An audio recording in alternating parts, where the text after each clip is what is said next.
It is 4:30. This is our fourth and final webinar for the semester. We will have 4 more in the spring semester. I'm going to go to the next slide. My name is Patience Kamau, and I will give you a quick orientation of what to expect in the next 90 minutes. So we will finish at 6 o'clock sharp. But in the meantime, I'll give you a quick Zoom orientation. Then I'll hand it over to Thalia Gonzalez, who is our host today, and she will be hosting our guest, Carl Stauffer. It's a little backward today. Carl is our guest today. Then we'll go through a presentation with Thalia and Carl having a conversation, and then we'll have a Q&A session that will be moderated by Thalia. And then we'll have announcements that will be given by Julian Ward, who is our graduate assistant, and then we will close at 6 o'clock. So when we come to the Q&A session later on during the webinar, please use the Q&A dialog box, which is at the bottom of your screen. Submit your questions there. Thalia will moderate them through that part. Don't use the chat feature, but you can send us questions if you're having technical difficulties. If we can help, you can reach us through the chat feature. Do not use the raise hand feature because we will not be paying attention to that. Once again, use the Q&A dialog box when we get to the Q&A session. So thanks for joining us, and have a great webinar. Hi, Thalia. Take it over. Thank you so much. Well, I want to welcome everybody. Echoing Patience's welcome to the webinar today. As you can see, we're going to be engaged in discussion with Dr. Carl Stauffer, thinking about the signs and symbols of restorative justice as a movement. I do want to take a moment and introduce him. You see there is a bio up there as well, but I wanted to share a few other things. I think, as everyone recognizes, Carl spends his time both here in the United States and abroad because he's deeply engaged in work both as a practitioner and a community organizer in the space of restorative justice and transitional justice. He also really focuses on peace building and post-war construction in those contexts. You know, his work has taken him to over 35 countries in Africa, the Middle East, Europe, the Caribbean, Central America, and Asia. And his academic research focuses and concentrates on the critiques of transitional justice from a restorative framework, as well as the application of hybrid and often parallel indigenous justice systems. And most recently, his research and his writing has focused on restorative justice as a social movement, which is the heart of our conversation here today. Carl has a wonderful life companion and marriage partner, Dr. Carolyn Stauffer, who is a professor of sociology, and they are the absolute proud parents of 2 children and a daughter-in-law. Carl, when he's not doing all of the things that you see he's doing, including teaching at EMU, serving as a co-director of the Zehr Institute, and the academic director of the Co-Scholars Program in Switzerland, he enjoys church worship, art, jazz, music, dance, nature, motorcycles, and I think something we all need, a good dose of humor. So with that, I do want to turn us over to our more substantive conversation here with Carl and invite him to make a few opening comments before we really jump into some of the slides that will dig deeper. Thanks, Thalia. And I'm just going to share the screen here quickly as we move in. Can I? Yeah, there we go. It should be coming up here in just a bit.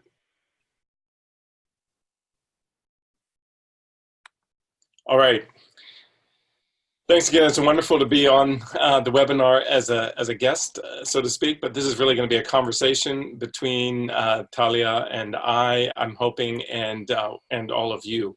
So thank you for taking the time to be with us on this final webinar for the fall 2019. As you've already seen, I titled this time together Restorative Justice, Signs and Symbols of Movement Making. And I really wanted to say a few things about the choice of those words, signs and symbols, aside from the alliteration.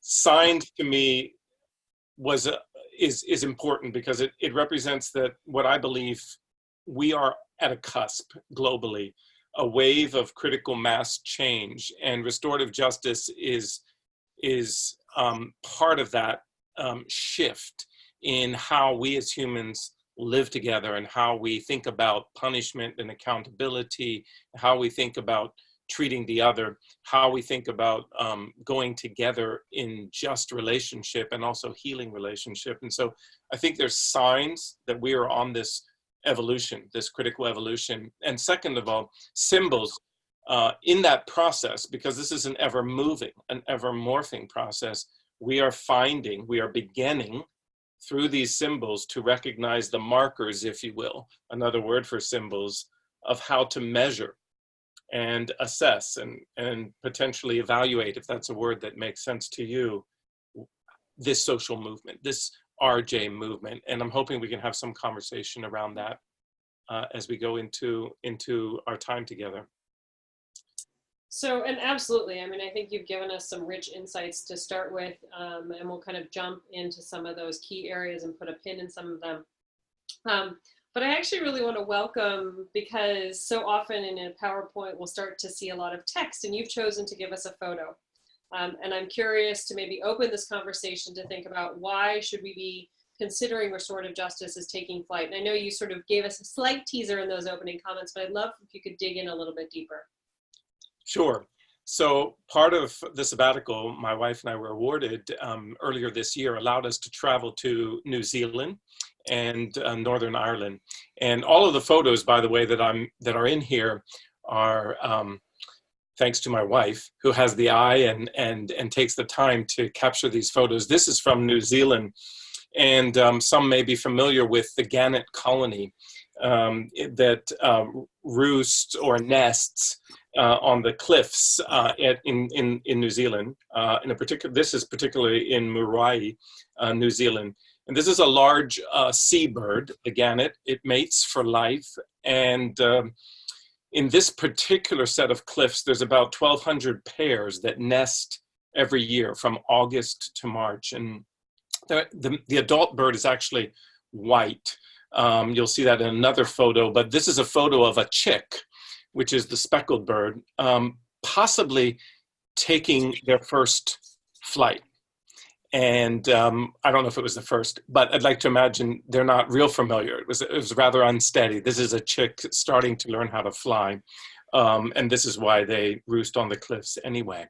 And I'm beginning to, one of the things that's exciting me and has gotten me into really interrogating this idea of restorative justice as a movement, or in flight, if you will, is that it's becoming clear to me that the whole conversation and the application of restorative justice is shifting. It's shifting from not only a response to crime, but I would say a response to a punitive culture.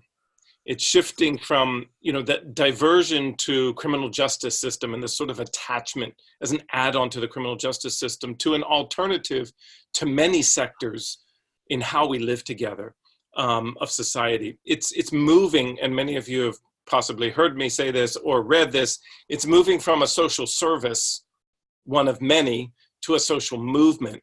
And lastly, it's moving from a technical set of skills to a set of values, principles, and practices that in fact engage all of our lives and the way we want to be in the world.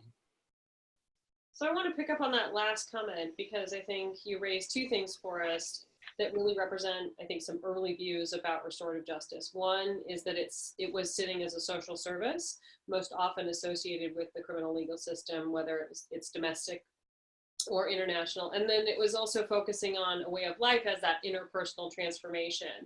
And so I'm curious, when you started to interrogate, or if you can give us sort of a trajectory of your thinking processes, when you noticed that it wasn't just in those spaces. And not to suggest that it didn't live in other ways, but I think that both within the literature and maybe in the discourse, those were kind of the two dominant parallel or early views. Yeah, I think you're right. And let me just, I'm not sure why my slide is not moving. Sorry, let me just get this slide going here. I'm just going to talk a little bit about what I'm calling the evolutions, if you will, a timeline of how I see sort of the language of movement coming into our work. And as many of you know, of course, the work, the RJ sort of in its contemporary form has its beginnings in the early 1970s. But I would say there was a major shift in language with Dr. Howard Zehr's book in 1990, Changing Lenses, where he introduced really the paradigm shift and explored that, which indicated paradigm shift was much bigger than just sort of an interdisciplinary or interpersonal personal transformation. It was looking at really cultural shift using a different language in many ways. And so the paradigm shift really opened up, I think, this conversation. And you started to hear more in the literature, the language of restorative justice is a lifestyle. And that was significant because I think those were the beginning of the conversation around this idea that this could be a social movement that would bring significant social change. The paradigm shift, of course, that language tended to feel a little bit more static in the sense of a paradigm replacing one paradigm, replacing another paradigm. And so I think the movement language grew out of that and tended to speak to the movement, the evolution, the morphing of the system later on. But my personal journey then, going to South Africa in 1994, it was interesting that I found even in those years, in the 1990s and through the 2000s, while I was in South Africa, coalition building seemed to be the norm, not only in restorative justice, but in other aspects of society. I think that has to do with collectivism and a collectivist culture, and I'm sure there's many other reasons, but it was fascinating for me to experience the sort of coalition or network building right off. The survivor offender mediation, which is SOM, which I have listed there, was a network of 22 individuals, organizations, faith groups that got together, and we went to the Truth and Reconciliation Commission and offered a service of, if you will, victim offender dialogue between amnesty applicants from the abuses of apartheid to the communities or surviving families. Later, we had a pilot project which involved 6 NGOs, 3 national NGOs, and 3 local grassroots providers who came together in a coalition to introduce victim offender conferencing within different magisterial districts, criminal justice districts.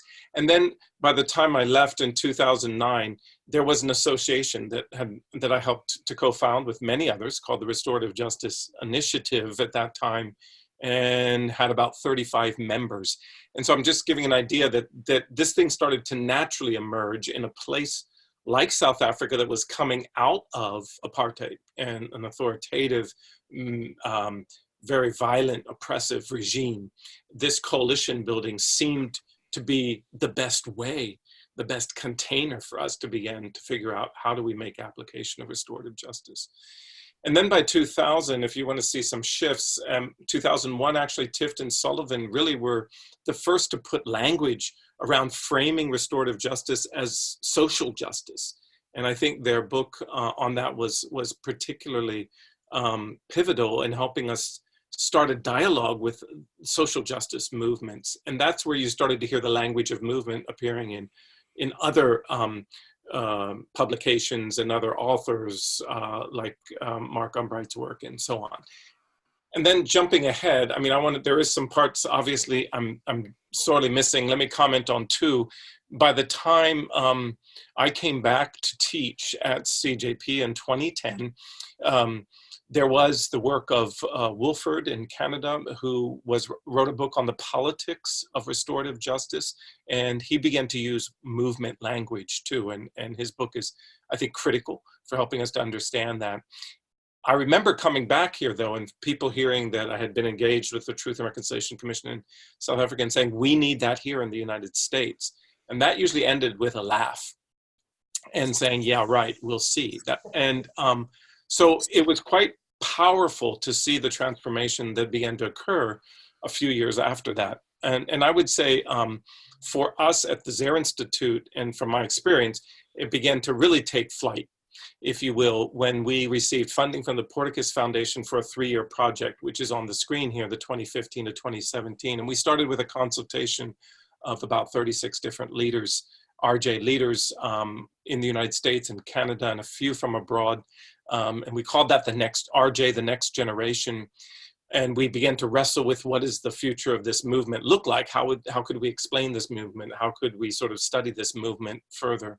And how could we practice this movement? And then that same year, Dr. Fania Davis pulled together a group of us in Richmond, Virginia, looking at a national truth-telling process, which we know Fania Davis has been a lead spokesperson for. And out of that gathering came a mapping project that I'll speak about a little bit later. 2016, then we were able to host a conference, which we called Restorative Justice in Motion, to sort of catch that movement thing. And this brought practitioners from many different justice movements and academics and folks who really wanted to have a different conversation around restorative justice and try to figure out, is this a movement and could we be in movement together? And also at the very end of 2016 and into 2017, we also received funding then to conduct a listening project, which Sonia Shaw was the lead in that project. And we went to 6 major hubs where there was a lot of restorative justice work going forward and listened to practitioners, academics, others who began to speak about whether they felt like this was a movement or not. And I think from the listening project, we got affirmation that this felt like there was new energy and a new movement coming even in this time. And then you look at something like National Association of Community and Restorative Justice, our North American association here, and particularly with Oakland, when we had 1,200 folk, and 6 years before that, it was 350, then 550 to 600, and now 1,200. Just those numbers anecdotally seem to say to me that there's a movement that's bigger in scope than we're imagining. And that movement brought, again, lots of different movements, social justice movements, together for a really powerful conversation. And lastly, and this will show up in the next slide, our third year, we brought then the voices of different folks who had attended the consultations and conferences together for an anthology that Ted Lewis and I are co-editing. This should be coming in 2020. And the book is entitled Listening to the Movement. And this is different authors speaking along a broad spectrum of RJ applications, whether it be an environmental or gun safety or various topics of that nature. And so, Carl, I wonder if we can dive a little bit deeper, because you keep sort of using this language about restorative justice as a movement. And so is there a way you can help map for us as an audience what social movement theory you're drawing on and thinking about relative to restorative justice, and how that's starting to fit together? Sure. So here's the cover to the book I was just mentioning. The photo there, again, is also from New Zealand. And these are the steps leading down to a beach. And we were just taken by the public artistry, if you will, of all these values that were painted on each step. If you can look closely, kindness, justice, joyfulness, integrity, humility, hope. And that was just a very appropriate sort of feeling of the restorative justice as almost a cultural set of values that are in the public space in certain places. But let me talk a little bit about, if we're going to talk about restorative justice as a movement, then we need to think about social movement theory. And there's of course volumes of work around social movement theory. A lot of it's connected to nonviolent social movement theory, but there are many forms of social movement. And I need to be clear that I'm borrowing from theory that is general enough and to frame it, but very, very, we're skimming the surface here. And you have movements that are taking a very different form with the technology that we have today. And while that's appropriate and useful in this discussion, I'm also thinking about decadal work, movement work that talks about decadal work. Because when you talk about cultural shifts, you have to think about that. But there are really 3 pillars, if you will, in a very generalistic way, that speak to what makes a social movement effective. And the first would be the political opportunity. And I think what we're seeing in our own country politically, with the polarization that we're living with in this country, but all across the globe, with this sort of raising, this sort of wave of shift to more ethnically closed, nationalistic, authoritarian governments, whether you look at the Philippines or many different parts of the world, Russia, where you have this leadership that seems to be getting populist attention, and UK and the Brexit movement, et cetera, et cetera. And so we do have a political opportunity here in the face of this sort of pulling together and othering again in sort of severe ways, many severe and very harmful ways. And so we have that political opportunity. I also think what we know from social movement theory now is that it's moved from ideological based movement. Much of the revolutionary work was about ideologies that whole people shared or had in common, whether you talk about a communist or a socialist ideology or a Marxist ideology or a capitalist ideology, whatever.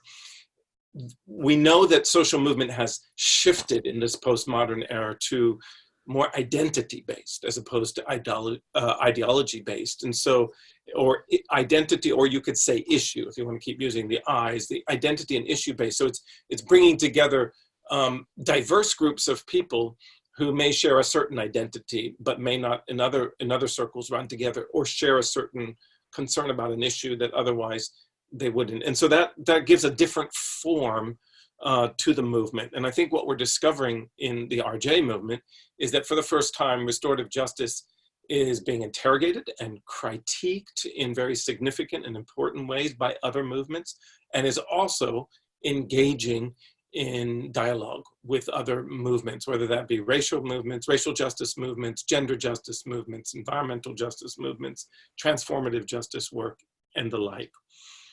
The other thing that I think is clear, and so with political opportunity, is because of our own politics, for instance, in this country, and I think I could say this is probably happening elsewhere as governments become more authoritarian or more divisive, local communities are coming together and saying, we want to take back the public space, the public domain.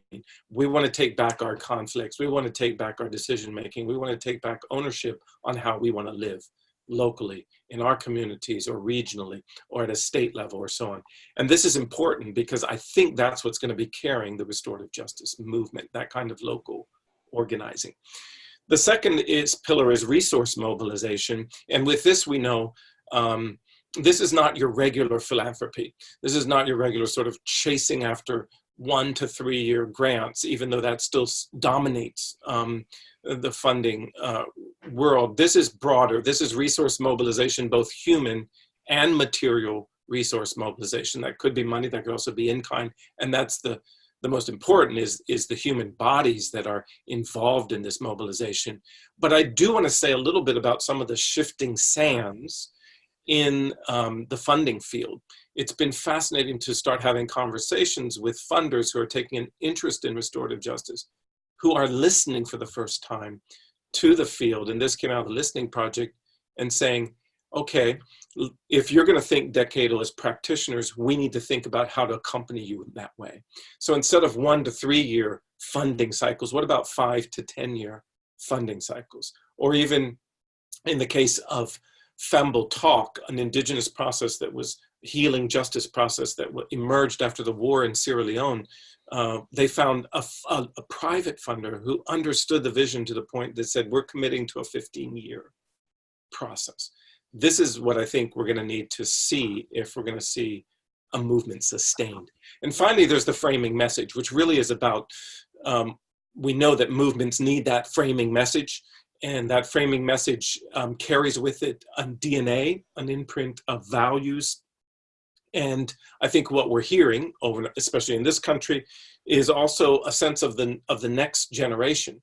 And in South Africa, there's been a lot of protests on the campuses and stuff too. There's a push against the modernist sort of way of institution governance and anti-establishment. A call to say, hey, we want to break these monopolies up, and we want to think about different configurations of how we can live together. And there's very few sort of, if you will, social movements that are helping folks think about what does that look like when we live together and when we protest together and when we work together. How do we do that in a restorative way? And this is where restorative justice is coming in, or in a healing way, or in a way that respects humanity. And so I think we have a great opportunity. I think restorative justice gives that framing message in really important ways for the generations ahead of us. I might even put a pin in that to think about it in the Q&A. Please. About whether there's a uniformity to that message, or if that's actually something, you know, that as a social movement, there's a process of interrogation. But I want to maybe think about how do we come to some more specific examples, right? Because we can live in theory, we can talk about values and principles and ideas, and we can think about how social movements might be measured even, but you know, I think you opened this conversation talking about signs and symbols. So I would be really curious, and I think perhaps our audience too, to understand what are some of these signs, or what are some of these symbols of what you're sort of capturing as this idea of restorative justice as a social movement, especially because you had the opportunity to spend, you know, essentially a year away in different places conceptualizing this. Sure.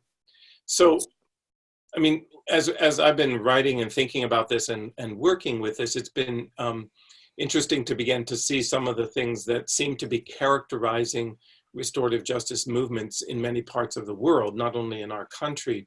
And I think it's important to understand this. This is a movement that's not going to be centralized. It seems, you know, that's no longer the model that's working, where there's the sort of the big man theory, or the individual at the top, the charismatic individual at the top that's holding something together. I think that day is changing, and so we're seeing a lot more decentralized workings of restorative justice. I mentioned the mapping project.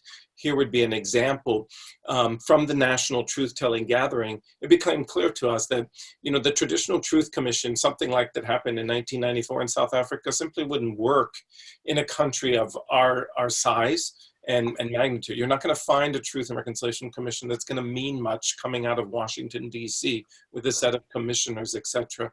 But instead, what we were aware of as practitioners in our network is that this work is happening on the ground in local communities all across this country. Can we start mapping it? Now, we were specifically looking at truth-telling at that point, and we embarked on a mapping exercise using a weaving of networks and just finding out where folks were. And I think we ended up mapping close to 200 local efforts at truth-telling around historical harms, around police brutality in communities of color specifically, and so on, and interested allies and partners who are working on bringing this to the fore. And that could be, for instance, the Ferguson Truth-Telling Project would be an example, etc., of groups doing this. The second thing we're seeing, and these are related, is it's non-institutional. This is being driven by folk on the ground, and not even the academia can say this is something we're driving. In many ways, we're trying to understand, describe, and accompany this, but it's being taken from institutions, whether it's the criminal justice system and communities saying we want to take our own conflicts and harms back, or from the school system. Restorative justice is growing rapidly in the school system, and it's breaking down the hierarchy and the way decisions have been made in disciplinary decisions. At the university level, it's spreading across universities to deal with student conduct. So we're seeing a non-institutional wave or move here, which I think is very appropriate. And certainly in the Listening Project, when we spoke with Indigenous First Nations or Native American communities, both in Canada and North America, there was a real strong sense of a time for them to give leadership and show the way of how to live into this without the sort of institutional constraints that we have been used to. There's a reordering of power. As I said, as we started the conversation with multiple different justice movements, the power is now central to the discussion. Who's got power? Who's owning something? Who's making decisions? How is power being redistributed? not only power, but wealth and decision-making, and all of those aspects are being redistributed and given, and there's new voices arising in that. The new applications, I think I've mentioned already, in places we didn't imagine restorative justice was connected to. I sat in a gathering, a consultation that was asking the question, how can we learn in the process of mass incarceration when we're thinking about bringing folks who've been inside for many years, maybe decades, and how do they re-enter into the community? The whole re-entry movement here in this country. Can we learn from countries that have been at war who've worked at ex-combatant reintegration? Because what we began to ask is, the trauma is there. It's different, but it's a structural trauma for an ex-combatant or for someone who has served time for decades in our inhumane institutions of our corrections units. And so what could we learn from each other by having a discussion around how have we prepared the communities and how have we prepared the individuals to come back into those communities to live differently? And I think what we're also hearing, another sign is that this is from the bottom up. It's not being given to us from the top down, which connects to what I've said up there. But there's a call for, and this wording is being used, Fania Davis uses it and others, healing justice. This idea that restorative justice actually does have the container that could hold together the important element of accountability and justice, but also relational healing. And so with all of that in mind, and I think at the very beginning of this conversation, your opening comments, you noted that there might be ways that we might to measure, or even you suggested the word evaluate, if that's a word that sits with people. And so that begs the question of, well, how do we know this is happening, right? There was a mapping project, right? You've referenced that, but I'm wondering if you want to talk a little bit more about this idea of measurement, sort of how do we know when this is occurring, and that it's also not static, right? That we're recognizing that it is diffusive and it's constantly changing. Absolutely. So one of the things I think is important here, and I just want to make a few notes.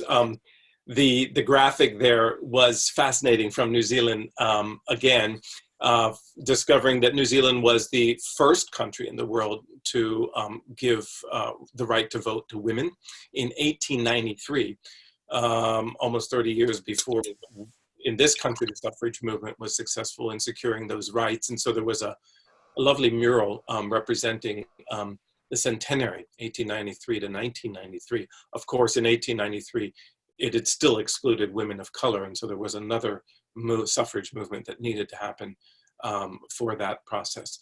But I think it's important to note these different movements along the way as we're capturing them.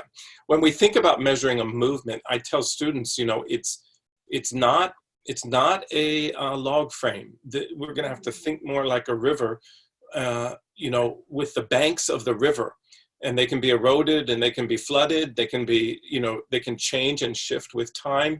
And those banks give some kind of boundary. They give some kind of containment. And so we can understand enough about the banks to get a sense of where the water is being channeled and where it's being flowing. But we really can't control how far apart the banks get and how high and when the erosion happens.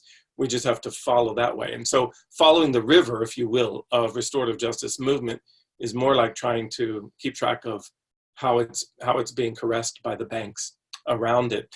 And so often what has been called for long before we started using movement theory, of course, was legislative change and the need for legislation. And that was sort of the end all for sort of what folks imagined system or structure change would mean. And of course, we now know, and not now know, but we know full well, and New Zealand, again, if you want to go back to where we were traveling, was a pioneering country to put in restorative justice form of criminal justice, especially for youth, in 1989, far ahead of most of the rest of the countries. But we know that that was no easy process, nor was it always sustainable or effective. And so legislation is important.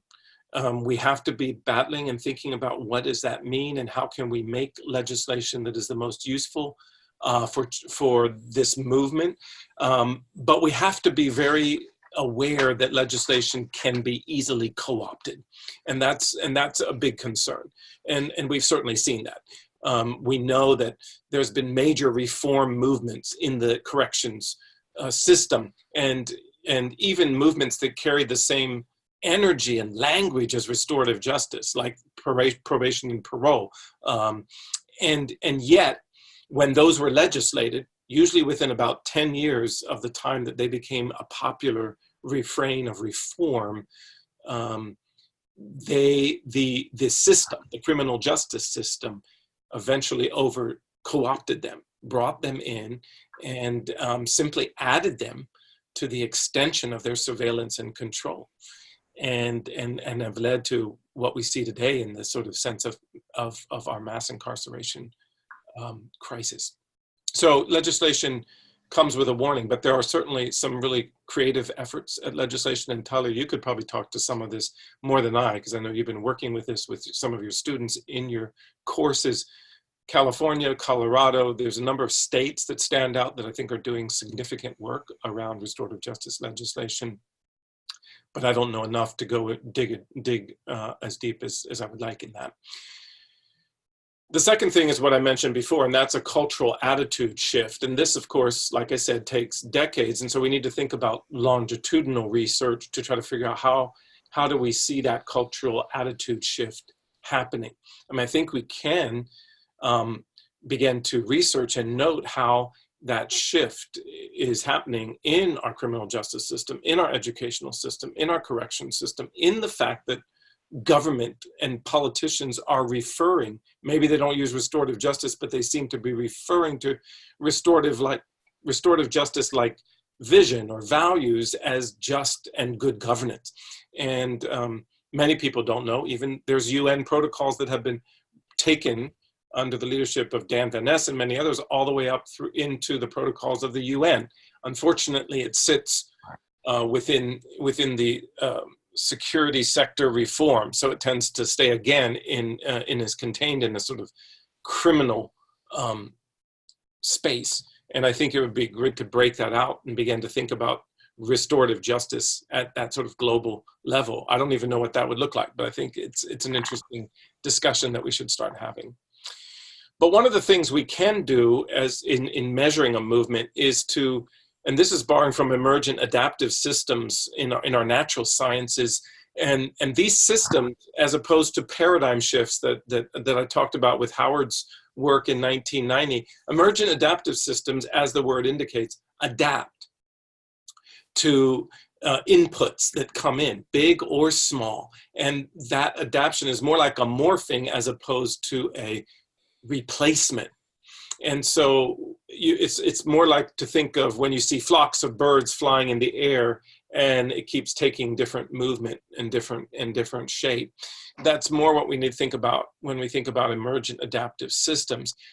But we can step into those emergent adaptive systems and ask certain questions and probe certain areas to make changes. So I think we can guide adaptive systems. And so some of the things that, and this comes from the work of Dr. Glenda Oyang, who has talked about this in a framework which she calls human systems dynamics. She says we need to ask at least 3 questions when we're looking at emergent adaptive systems. What are the current containers, and are they working well? And containers would really be the form, the structure that's holding restorative justice and its activities and practices now. How can we change those? How can we broaden those? How can we expand those? Where are they restricting our work? Second would be differences. All systems have these differences that have been pointed out or been solidified by politicians or by public voice or by public sentiment or cultural mores. And how does restorative justice, in the face of those differences, bring together people who otherwise shouldn't be brought together, or supposedly society says they're not to be together, bring together different ideas, different people across the othering, and bring those differences together and value those differences, and make those differences as a source of strength going forward. And exchanges, all systems are held up by a scaffolding of reciprocities, where the different elements of the system promise certain service back and forth. And so again, where have we relied on certain reciprocities that are no longer useful. You know, an example would be the fact that, and Pavlach has written a lot about this in the governmentalities of restorative justice, but this idea that so much of restorative justice and its language has been attached to the criminal justice system and been defined by that. So how do we pull that apart and give a vision for restorative justice that doesn't rely on not being the criminal justice system, but has its own frame? So in any form of change, we need to ask questions around the containers, the differences and exchanges that are happening. And I think that's what we're beginning, that's the kind of movement that we're beginning to feel now. With that comes plenty of critique, plenty of conflict, unfortunately. And that's what we'll need to work our way through as a movement. But that's going to be part of the joy of this ongoing work. So we've had the pleasure to see pictures from your travels, but we apparently didn't get to join you. So maybe we can hear a little bit more about some of that on the ground experience and learning that you were able to engage in sabbatical, and also acknowledge that clearly Carolyn is an amazing photographer and is providing us with cues to go and travel. But you know, I know you both had the opportunity to travel to multiple countries, and I'm curious, what did you see relative to our conversation that we're having and thinking about restorative justice as a social movement? So we chose to go to two places we had never been, New Zealand and Northern Ireland. We had contacts there, so we were also going, since this was our sabbatical, we did go to meet practitioners, to make some presentations, and to do some research. My wife works in the area of sexual violence and sexual harms and responding to that, both from a trauma lens and interpersonal, but institutional. And so our fields are somewhat closer in the sense that there is more and more work, which I believe also is an indication of the movement around what is restorative responses to sexual harm to look like. So we first traveled to New Zealand, and I'll just name a few things that stuck out to me about, and I was looking for, putting on my movement lenses at that point. We were able to be hosted by the Restorative Justice Center in Victoria University in Wellington. And a few things that struck me, they're funded by a private memorial trust, but then that's part of their funding. But then they have 5 or 6 different government ministries who have allotted a certain level of their budget towards this center. And we're looking at Ministry of Justice, Ministry of Education, Ministry of Social Development, Corrections, Police, Defense Force, and then the government's Accident Compensation Corporation. And so it was a fascinating model of public-private funding coming together to try to affect multiple sectors in their society. On top of that, they are working not only outside, but inside. So they had campus-wide services around restorative justice, not only for student conduct, but again, around sexual harms on the university campus. And one of the interesting examples of the kind of partnerships that they were taking on was soon after we left, they took on a partnership, sort of a corporate partnership, if you will. But it was the Ministry of Health that actually came to their center and said, can you help us out? And this was around malpractice and issues of unintended consequences of certain medical procedures. And this was particularly related to surgical mesh, which I hadn't heard much about, and I'm certainly out of my depth when I try to explain it. But surgical mesh is a process where they use a medical mesh, if you will. It's not a device, but it's a mesh that's used as a holding container, sort of a scaffolding to hold where they've operated on internal organs and so on. And particularly gynecological procedures, there's been a great backlash of unintended consequences where folks have suffered a great deal of pain and health side effects that have been very, very hazardous as a result of these surgical mesh. So there's been a call for how to figure out how to make amends in this situation beyond just suing, medical suits. And so, in fact, they're bringing together the medical professionals, the Ministry of Health, and the Restorative Justice Center folk at Victoria University are helping to facilitate restorative processes where there's actually a discussion, and then to hear the harm that has occurred, and then also to talk about how to make repair and how to make harm. So interesting activity there. The other thing that struck us in RJ, of course, restorative justice in New Zealand was, of course, the need for decolonization, which is hugely important in our movement here in the United States and North America. And so it was interesting to engage with the Maori, who make up 15% of the population and who were the indigenous folks of the islands. And unfortunately, as in many parts of the world, are because of the colonization and the settlers have been carrying a lot of historical harms, and one of those being disproportionately represented in the prison system and in the corrections system, as well as obviously the violence and genocide that happened in the origins of New Zealand, what they call the New Zealand Wars, and the stolen land and environment that's been affected by the settlers that came, the white settlers that came. And so it's been a fascinating conversation to talk to folks there. And I might just jump ahead here just to highlight a conversation I had with Mike Hinton, who's a Maori leader who has a very prominent position in the government as general manager for restorative justice.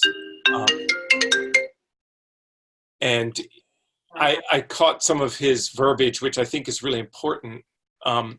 He talked about when we asked what would a vision for an RJ systems change, RJ change at a systems level look like? He said, first of all, a system that's restorative would place people at the heart of the system, not procedures or tariffs. He said it would move away from punishment and isolation and would focus on helping people become better. And we were specifically talking about gun control at that point because the Christchurch massacre had just happened. And he said, yes, we need good gun control legislation, but we need to talk about how to transform white supremacy, toxic masculinities, and hatred. And this one quote that really struck me was right above his photo there: the settlers see what they see, but the oppressed see what they feel.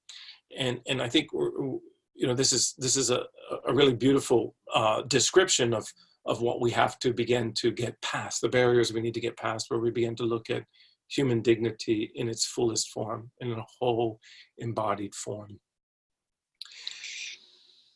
Lastly, in New Zealand, we were there when the Christchurch massacre happened. We weren't in Christchurch. We were actually in Wellington at the time.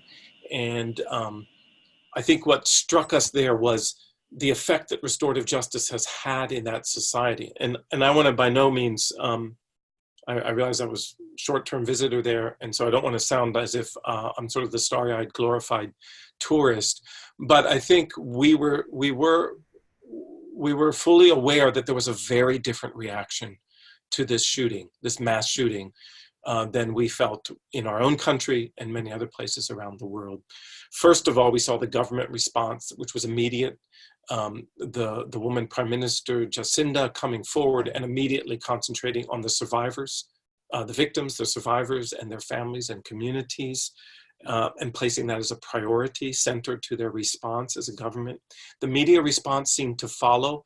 And so instead of dramatizing and othering the persons who had caused the harm, they focused too on the survivors and their needs and what the country could do to respond appropriately. The public response was likewise as restorative in many ways, and obviously not with everybody, but what we often saw in the public was quite restorative. We were traveling through a number of different cities after that, and they would put up whole billboards right in the middle of downtown Auckland, and have "in solidarity to Christchurch" graffitied across it, and then folks sending messages of solidarity, signing and writing, not just tourists, but everyday folk walking past these billboards. And then I think two things finally that really struck us about the response to the Christchurch massacre was, first of all, there was a national sports team that gave the profits from their sporting events for one weekend to the surviving communities, and those who had been most affected by the massacre. And my wife and I were presenting the Friday after the massacre, and they stopped the presentation and the conversation, which we were expecting for a moment to remember the massacre. And this was the Friday prayer, call to prayer.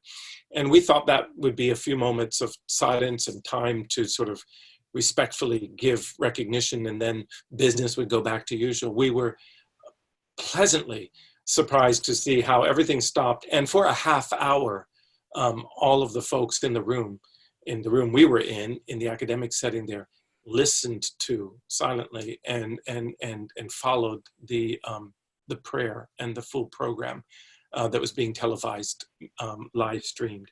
So this really gave a lot of hope that there are other ways in which we can be more restorative, even at our sort of political level.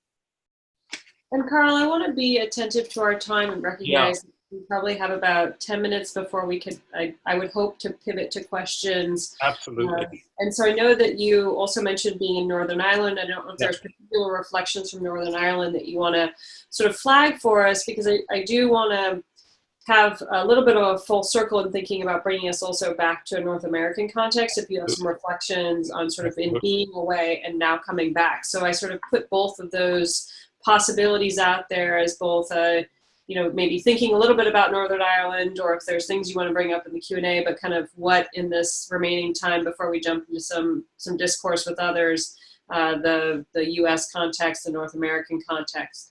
Absolutely. Let me try to round this up in the next few minutes, because I thank you for keeping track of that time. Just in brief, in Northern Ireland, there were many very, very interesting processes that had some really significant restorative applications, both in New Zealand and in Northern Ireland. There seemed to be even a more sophisticated effort at looking at appropriate restorative justice responses to sexual violence at a national level. And so I do want to sort of flag that, and we can talk about that more in the Q&A if folks are interested. What I do want to focus on in the middle there is the community restorative justice and paramilitary reintegration.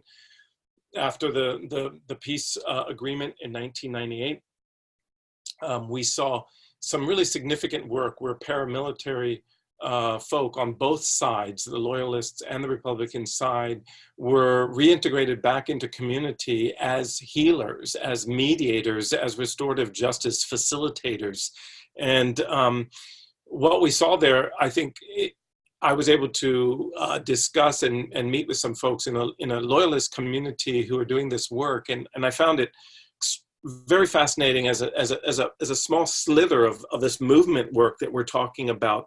The reintegration of these ex-combatants or paramilitarists was significant, and they were carrying that identity to its fullest extent. It was very much of a bottom-up justice process.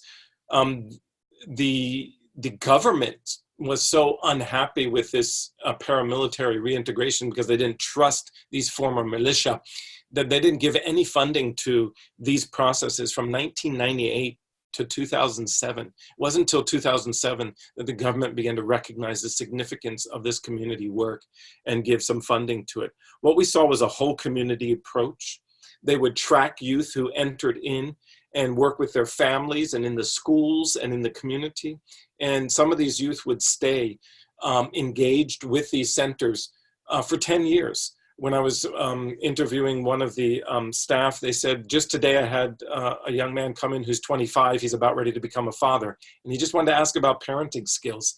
And he was someone who had entered in his early teens as a young person who was in trouble, potentially at risk or in trouble with the law. There was a healing justice there, and the community owned these processes. It really brought together an organized, resistant civil society that said, we want to own our conflicts and how we handle them. And so I think that's a beautiful example of that. And finally, I had some interesting discussions, was able to sit in some of the dialogue around Brexit and how that's affecting the conflict there in Northern Ireland. And I think there is a restorative application there again, because Brexit, referring back, as I said in the early, the shift in our governance and the sort of Brexit very much feels to, especially the Republican communities in Northern Ireland as taking the conflict back decades, and a sense of feeling like we're back to being marginalized and isolated in this conflict. And so there's a lot of restorative work that needs to be done. And it'll be interesting to see whether the bands of this kind of community work being done with the paramilitary folk will hold and hold communities together, even in this tumultuous time. So let me just close with this. And I say this because it's great to travel abroad and say, here's what we saw, and it was beautiful and it was amazing. But I also feel like it's really critical that we always ask, what does this mean in our own context? And I'm assuming there may be some folk in our group that are from other countries, but most of us probably from the North American context. And so let me give some ideas of how I sense that the movement is happening from where I'm sitting.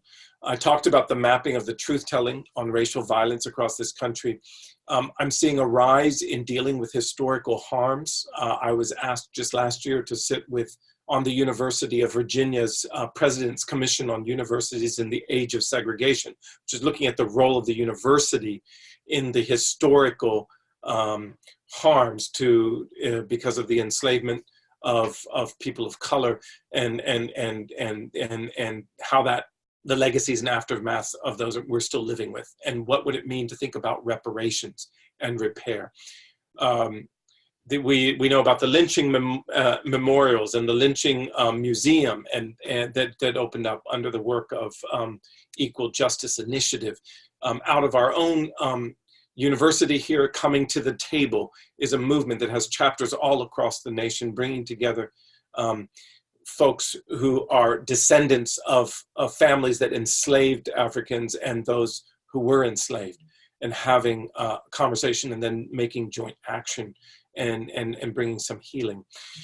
We're seeing work with local police on the rise. Locally here, we've introduced restorative justice in our Harrisonburg Police Department here, and that's encouraging. We've also introduced it in the schools in a very significant way, so that Eastern Mennonite University's educational program is actually taking school counselors, teachers, administrators through a certification process in restorative justice, and we're hoping to build the critical mass then in the Harrisonburg public schools that will begin to shift the culture there. We're being called into places of faith, worship centers, and I was called to St. Paul's Church in Richmond to accompany that congregation in a 5-year process of looking how to make repair from the legacy and aftermath, and the privilege and benefit that church was privileged to because of the enslavement of Africans. And this church had the dubious honor of being called the Church of the Confederacy, or the Chapel of the Confederacy. You open the doors of the church and it looks onto the Capitol Hill in Richmond. There were benches with brass markers for Jefferson Davis's family sat here, et cetera, et cetera. I could go into that, and they realized as they began to investigate how much of their church's membership life and even the church itself was built on the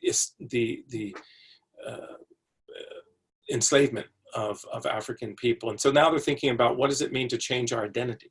How can we move to become the church of reconciliation or whatever? And what does it mean to repair? And try to understand what it means to be a relevant witness in this day and age. And lastly, I'll just close with this. I just got off the phone with one of my classes this morning, and we take a trip every year up to Let's Circle Up, which is a restorative justice program in a maximum security prison, SCI Phoenix in Pennsylvania, where we have men who are doing life, who have written their own restorative justice training package. They have worked with as many men as they can get hold of on a voluntary basis in that maximum security prison, which houses 4,000 men. And they have an alumni of almost 1,300 men now, some who are out and some who are in. And they're doing incredible work to live the values of restorative justice in a very, very constraining and dehumanizing setting. And that gives me tremendous hope in the work that we're doing. Well, I think you just gave us also some examples that maybe people will want to dig into in the Q&A a little bit more. We do have two pending questions that I want to jump into. The first one was from Pam in Minnesota, who asked the question about your familiarity with Dominic Barter's work, which I think I could answer yes. So I'm going to take Pam's question a little bit and reframe it, which is maybe you'd want to reflect on his work where he's integrating restorative justice and nonviolent communication in circle work, and bring that into this conversation that we're having about restorative justice and movement building and movement work. Sure. And let me say this, I do know Dominic, and I don't know him well. We haven't worked together directly. We have met and discussed, and I know of his work and have a lot of respect.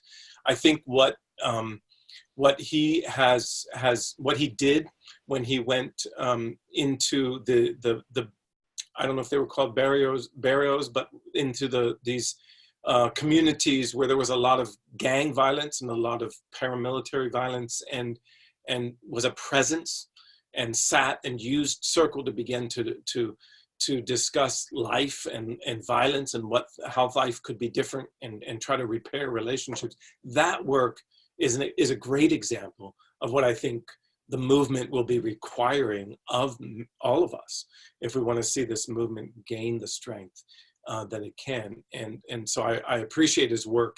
I think he gives a great example in his own life of doing the work on the ground. And I think nonviolence communication is certainly one of the tools in our restorative toolbox. It's not the only tool. There are many other ways in which we talk about how we communicate and how we embody the practice.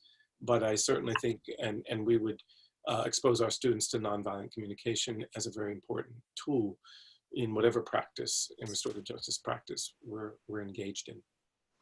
We have another question. I also just remind everybody that's joining us virtually to use the Q&A box. Feel free to be typing your questions in whatever form or format that you'd like. And then I'll either field them verbatim or sort of maybe tie some together in that way. So a next question comes from Ingrid, who really would like to hear more about the restorative justice work in relationship to sexual violence and sexual harm. And so I don't know if you want to reflect on that from your time in Northern Ireland, since you did have that up right there as a bullet point, or if you also want to bring it to the North American context, where I think there has actually been a measurable shift in how and where that work is being integrated at a whole host of levels. Absolutely. And Thalia, I would invite you to round out whatever I say. I'm going to say a little bit, but you would probably have considerably more knowledge of what's happening. There is a movement called Restore, not the one there is one here in the United States under that same name, but there's a movement Restore in New Zealand, which is a national movement on applying a very intensive restorative justice process to crimes of sexual violence. And so they have a staff, we were able to meet with them, who it's really quite intensive in the sense that they have trained restorative justice facilitators, of course, and they have some staff who are specifically sort of area experts, and if you will, working with the ones who've caused the harm and the accountability process, and then others who are working with the ones who've been harmed. And there's a lot of incredible preparation done, intensive preparation done. It's almost a / restorative justice, if you will. These folks also have counseling background, and of course they know what hat they're wearing as they're leading folk through this, but they're trauma informed. They have counseling skills, and they're RJ facilitators. And so they run a very intensive process of bringing folk together. And as in many places, most of their cases of sexual violence are between people who knew each other, who've known each other, had some kind of relationship, even family inside family. And so there's all of those dynamics to work with. But they had very specific protocols, for instance, for the offender to measure sort of how much accountability or how much responsibility are they taking before they would bring anyone together. And so that was really critical in the kind of casework they do. As you can imagine, that's a lot of time and hours on specific cases. So they're not taking huge volumes of cases but the cases that they are taking are significantly successful.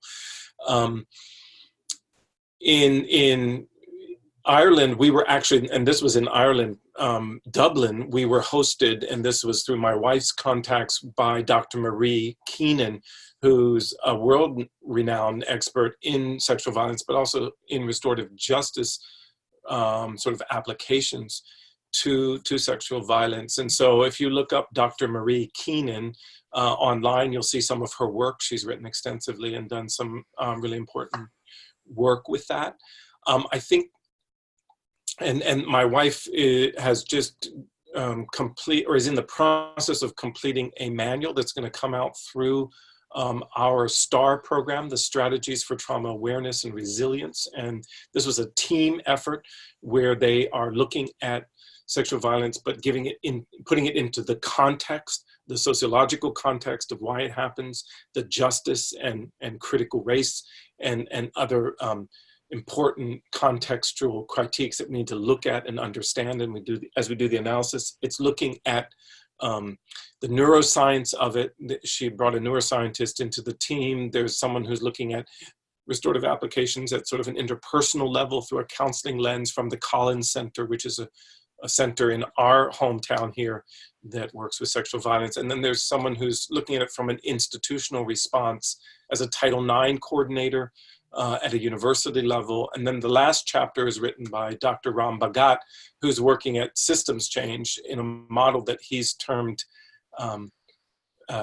massive resilience, taking off of massive resistance to massive resilience, and looking at what does it mean to work with a school system to bring this movement that he calls massive resilience, bringing trauma and restorative justice together.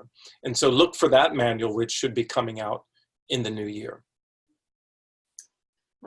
So again, I want to invite folks to use the Q&A button. There was a thank you from Ingrid for sharing that. So again, also thank you, Ingrid, for acknowledging that that was kind of fitting in some of what you were hoping to hear. You know, I think Carl mentioned that he alluded to the fact that there's also been work done under the same name of Restore around sexual harm and sexual violence. That's the work of Dr. Mary Koss, who is at the University of Arizona in Tucson. And there's certainly been, I think, shifts because of changes at the policy level, in particular in Title IX here in the United States, where universities are now integrating in a set of continuum of restorative practices. University of Michigan was the first one to do it in January of this year, because we had a rescinding through Betsy DeVos of some prior restraints and dear colleague letters that the Obama administration had put in. And they weren't specific to restorative practices or restorative processes, but when those were rescinded, it sort of opened up a doorway and a possibility to thinking about that work. So if you're interested in thinking about some of the layers too that Carl was talking about, both in higher education, you know, Michigan is really, I think, at the vanguard of doing this on a practice side. There are a number of other schools that have passed practices and policies, but they haven't implemented yet. And then Dr. David Karp, who's now at the University of San Diego, regularly is running trainings on this as part of actually a Center on Restorative Justice. And then there's actually been some recent random control trials out of NYU that are looking at the use of restorative practices or quasi-restorative practices. And leads into a question about framing and message next to you, Carl, that are being applied in cases of domestic violence. So again, being in a structural context, and I think that, Carl, you would agree that there's an incredible, rich and diverse and thoughtful work that is done at the community level that is not being captured in an academic context when we think about sexual harm and sexual violence. And so I don't want to pretend or in any way degrade the fact that that healing justice occurs also in local contexts. And sometimes that just isn't sort of coming up on a more traditional, quote, radar. And I don't want to suggest that it's just academics that are thinking about this or structures within systems. So pivoting to the question that I kind of put a pin in before, which you had said, you know, one of these markers we could think about, or how we can think about social movement, is around framing and messaging. And I teased up a little bit of where I'm going, which is It doesn't appear that there's a homogeneous message. And in fact, it appears there's a whole variant set of messages. And so I wonder if you want to reflect on the diversity of messages, maybe some of this conflict around language, these tensions, these opportunities as restorative justice is really taking off, especially here in the United States, but globally, and what that looks like for language, and the ways in which then maybe we're even bringing funders to the table or creating opportunities for cross-fertilization of ideas and engagement with other justice movements. So take it however you want. But. Sure. I just wanted to make a shout out just on the sexual violence bit. There is some great documentation and writing coming out of the transformative justice movement around how activist communities are working at holding harm doers accountable within their own movements, and also significantly supporting those who've been harmed. I'm thinking of The Revolution Begins at Home. I might be misquoting the title of that book, but there's some good work that's being done, and some models that are emerging that I think are significant around how the community can does not have to involve necessarily the police or the governance structures that are a form of oppression, and how can they begin to take some of this on themselves. To your question, Thalia, thank you. I think it's really important that we keep having this conversation, because it does provide a lot of consternation, I guess, and angst for some, and there certainly is some friction around this. And I think even as I talk about the movement with all the energy that I have around it, I'm fully aware that as this movement that I'm defining grows, it's also causing some, if you will, streams that are splitting, that are wying, and there are those who have held to restorative justice in a sense of their professional identity and their sort of bread and butter, if you will, their professional skills, and they see the importance of continuing to hone in on standardization and or criteria for the work, and are concerned that the movement is actually going in the opposite direction. It's getting more diverse or more diffused and more generalistic in their mind, or universalistic, and they are actually, and when I say they, all professionalization moves towards a specification. And so the RJ professionalization has been doing the same. But what that means is that as it gets more and more specific, less and less people are involved, and a certain type of people become involved. When you talk about accreditation being linked to certain levels of education or income or fees, or these kinds of criteria, you're talking about making this a professional auspice for the elite or a certain group of people. And this is what I think we want to steer against if we're thinking about restorative justice being a movement that's going to impact all of society. I do think we can hold all of those folks together, but it's a challenge.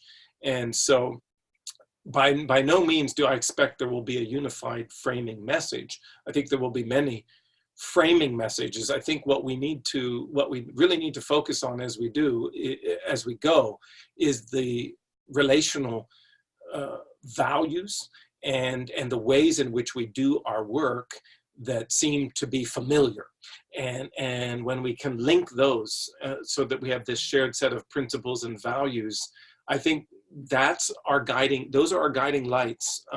Shared relationships, principles, values that help to define how we think this work should look like and feel like, and that needs to put the human being at the center of the conversation and the work, and that's not an easy thing to do. And I think we need to, in that process, invite ancient wisdom into the conversation. We have not done enough of that. We have consistently marginalized the voice of people groups, indigenous people groups, and communities in all of our countries who have practiced forms of restorative justice. Not that all of their indigenous practice was restorative, but many of them have practiced elements of restorative justice for eons, and they have much to teach us about what it means to be in the world in a restorative way. And I wonder if you could reflect a little bit then about where you see different core justice movements, not to suggest that that list shouldn't grow and that it's not evolving as well, but sort of core areas of continued engagement and conversation so that restorative justice doesn't sit isolated and sort of feeds into this bigger idea of movement and movement building. Right. So I have maintained that we need to understand restorative justice. I mean, like some of the other language we've used, paradigm or movement. For me, it's a worldview. So it informs, you know, how I would parent, or I hope, or how I would relate to my colleagues at work or the students in the classroom, and how I would do my community work in the local setting or in the church. It's a way of sort of informing how I show up in the world. And so to that extent, I just lost my train of thought. Thalia, remind me again the prompt that you put in there. So I was thinking about, you know, this idea of engaging with other justice movements, right? You're sort of suggesting that one of the ways that we see as a marker is that cross-fertilization, that engagement, that more dialogic process. And so I was wondering if you wanted to point to some of those key, quote, other movements that really there need to be that greater integration or just integration.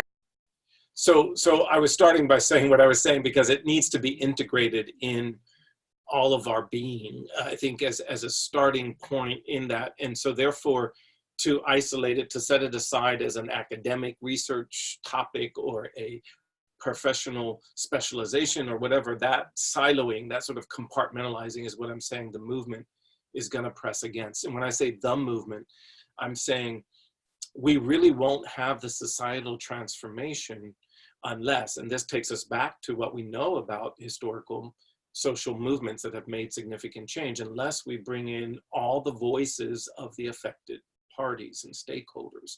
And that is what's happening now, as complicated or complex as that is absolutely critical. For many decades, restorative justice was held in the domain of a small group of folk, mostly very white, I'm just going to call it, and middle class, who had the opportunity to volunteer. And it was this sort of diversionary alternate thing that was very much connected to the criminal justice system. All of that is breaking apart in the sense that the criminal justice system now is only one place in which we talk about application and explain what restorative justice is. We have a whole set of other sectors we're working with and engaging with.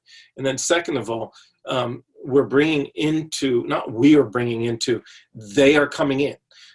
Folks who have felt historically marginalized from this movement because of the kinds of constraints I've just talked about, whether they were racial or class, or, you know, around academia, education, professionalization.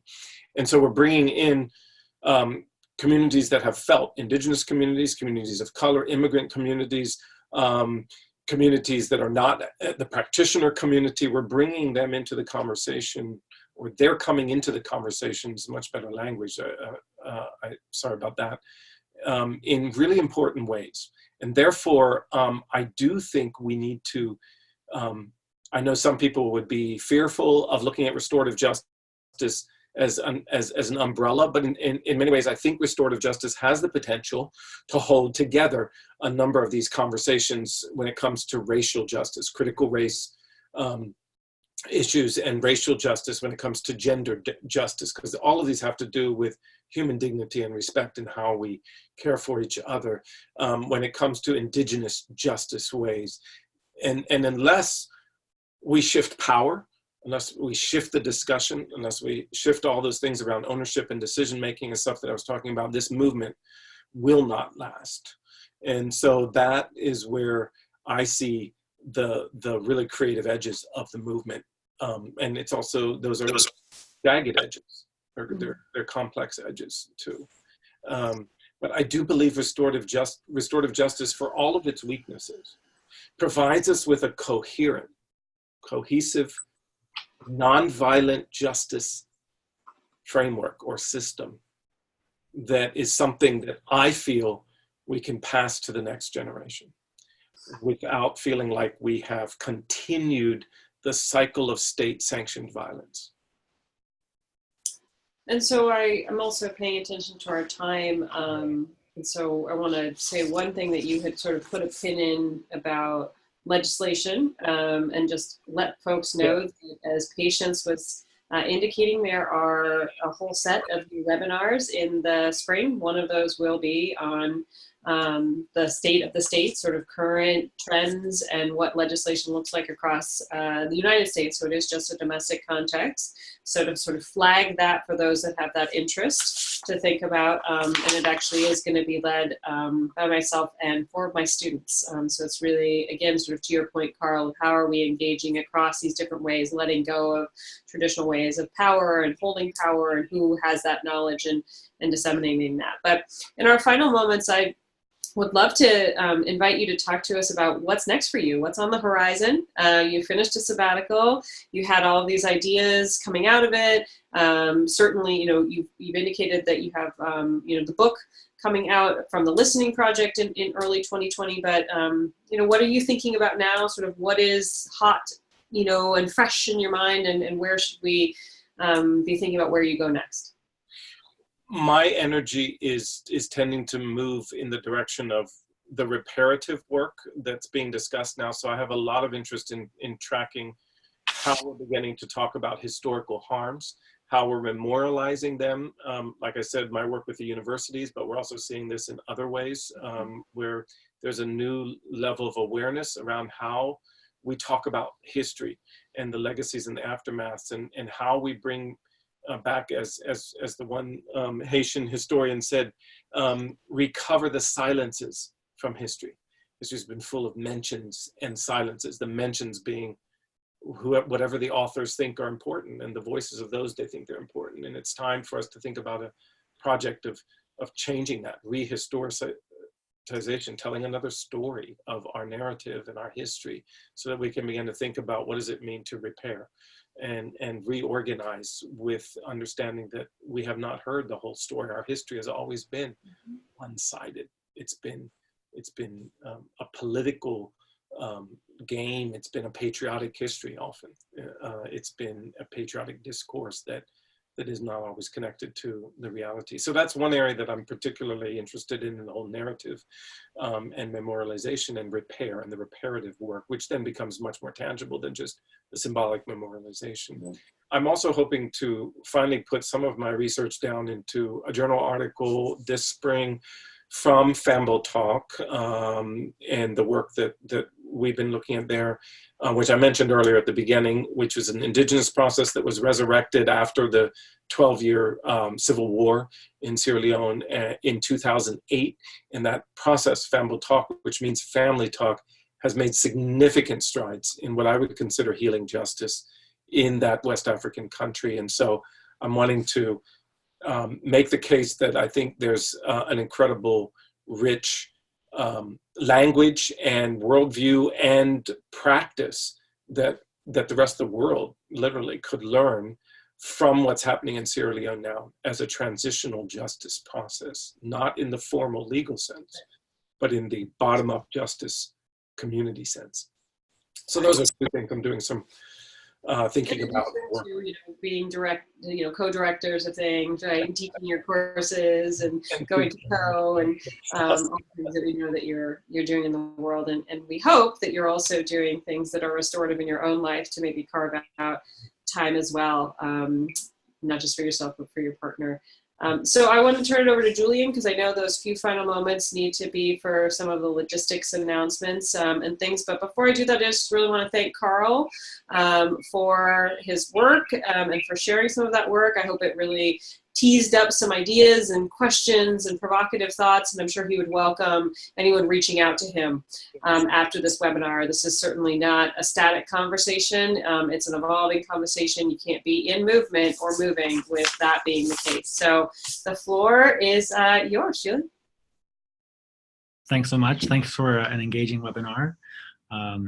As you mentioned, we have upcoming webinars in the spring semester, starting in January on the 22nd, Beyond Circles and Conferences, Everyday RJ Practices from Pre-K to 12 with Kathy Evans. February 19th, Building Mutual Understanding Between Community and Police, guest Sherry Silverstein. March 18th, the book launch of The Little Book of Restorative Teaching Tools with Lindsay Pointer. And on April 15th, RJ Practices and Values in State Legislation with Thalia Gonzalez and 4 students. And we have upcoming STAR trainings, January 6th to 10th, level 1. You can find more information at the website on the screen. We also offer at the Center for Justice and Peacebuilding a Restorative Justice Graduate Certificate. Again, more information at the website below. And we have an RJ in Education Masters and a Graduate Certificate. More information at the link below. Followed, of course, by the Masters in Conflict Transformation and the Masters in Restorative Justice. Again, follow the link below. And you can find much more information and all previous webinars at zehrinstitute.org. Check out the link for all the details. Thanks, everyone. Thank you, everybody, for joining us. And thanks again, Carl, for this engaging conversation.